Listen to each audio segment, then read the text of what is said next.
Guys, today, chapter 9 and chapter 10. Chapter 9 is titled Much Ado About Nothing. Me and the guys went back up to the boardwalk.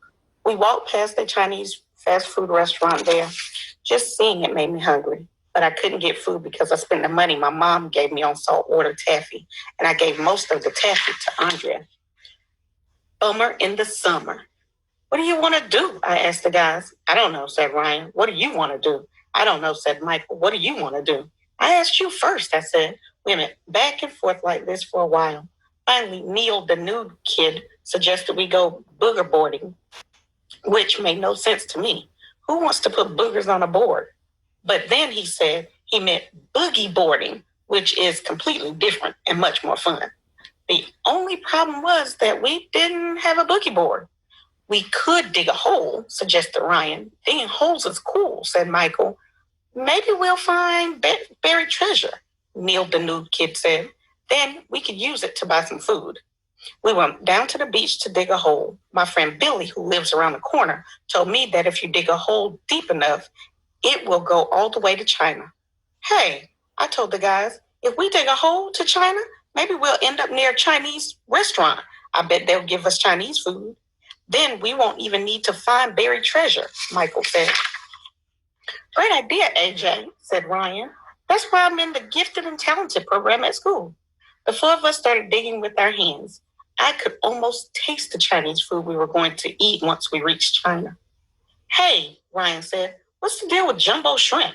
It's either jumbo or it's shrimpy. It can't be both. Yeah, said Michael. And how can you have sweet and sour pork? Either it's sweet or it's sour. What's up with that?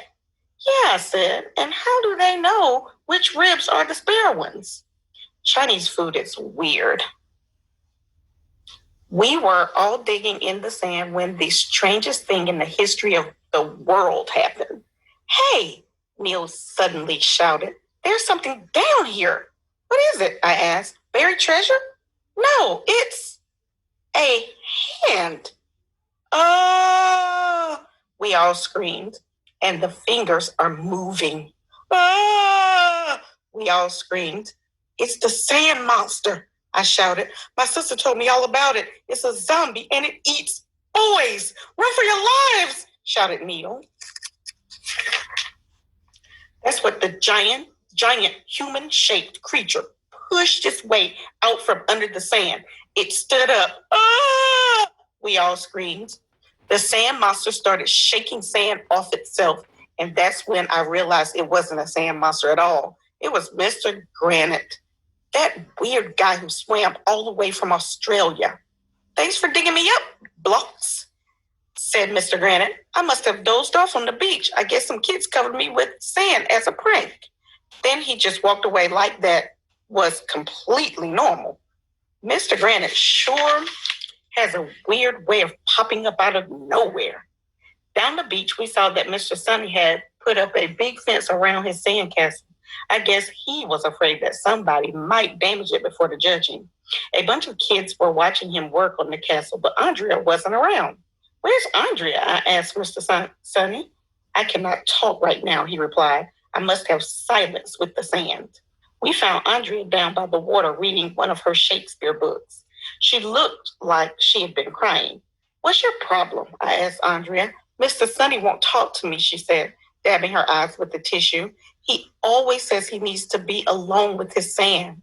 These words are razors to my wounded heart. This was the unkindest cut of all. Oh, I am fortune's fool. Alas, I am a woman, friendless, hopeless. That Shakespeare talk is really annoying. But I never saw Andrea cry before. I almost felt sorry for her. Almost. That's when I got the greatest idea in the history of the world. I could prove once and for all that I didn't like Andrea. I know how you can get Mr. Sunny to notice you.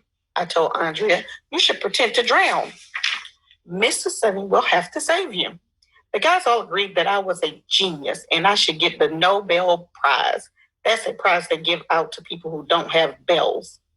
It would never work, Andrea said. I've been taking swimming lessons since I was 3. I'm an excellent swimmer.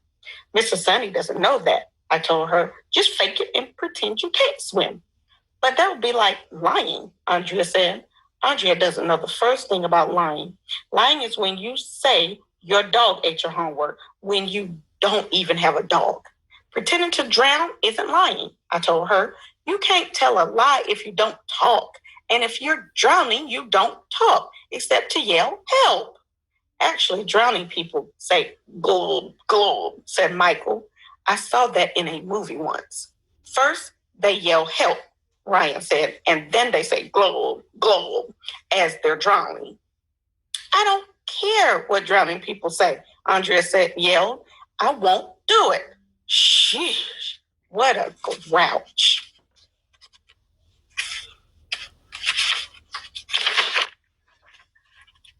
Chapter 10 is titled The Sander Piece.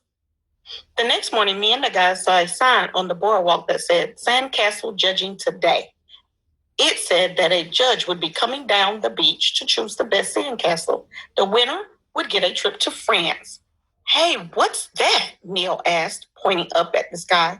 Somebody is parasailing, I said, and I told the guys what parasailing was. That is cool, they all agreed. We went down to the beach. A bunch of kids were looking at Mr. Sunny's sandcastle through the fence. It was amazing. It looked just like a real castle. I must have silence as I put the finishing touches on my sander piece, Mr. Sunny said.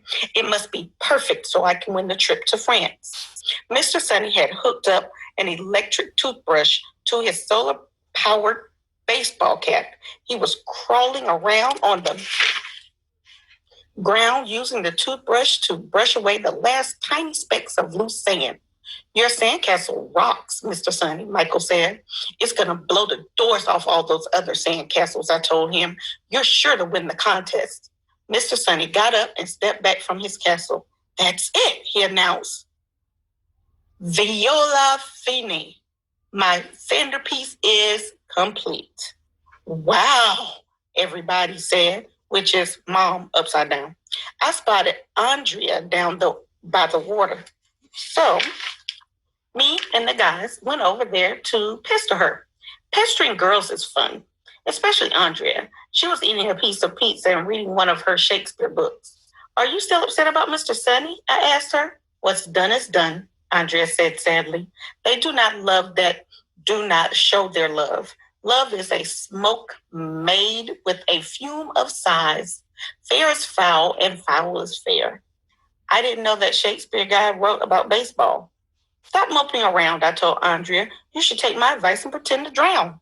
Yeah, said Neil, the nude kid. It's the only way to get Mr. Sunny to notice you. And this is the perfect time, Ryan added. He just finished his sandcastle. He's got nothing to do until the judge shows up. But what if pretending to drown doesn't work? Andrea asked, dabbing her eye with a tissue. There's only one way to find out, said Michael. Andrea thought it over. Then she stood up. Okay, she said, handing me her book. I'll do it. Andrea went running out into the ocean. Don't forget to yell help and globe, globe, I hollered at her. This is going to be cool, said Ryan. We all watched as Andrea dived into the wave and swam out into the deep water. That's when the strangest thing in the history of the world happened. Shark! Somebody suddenly screamed. There's a shark out there! We all squinted to see. Sure enough, there was a fin moving back and forth. It was on the other side of the beach from where Andrea was swimming.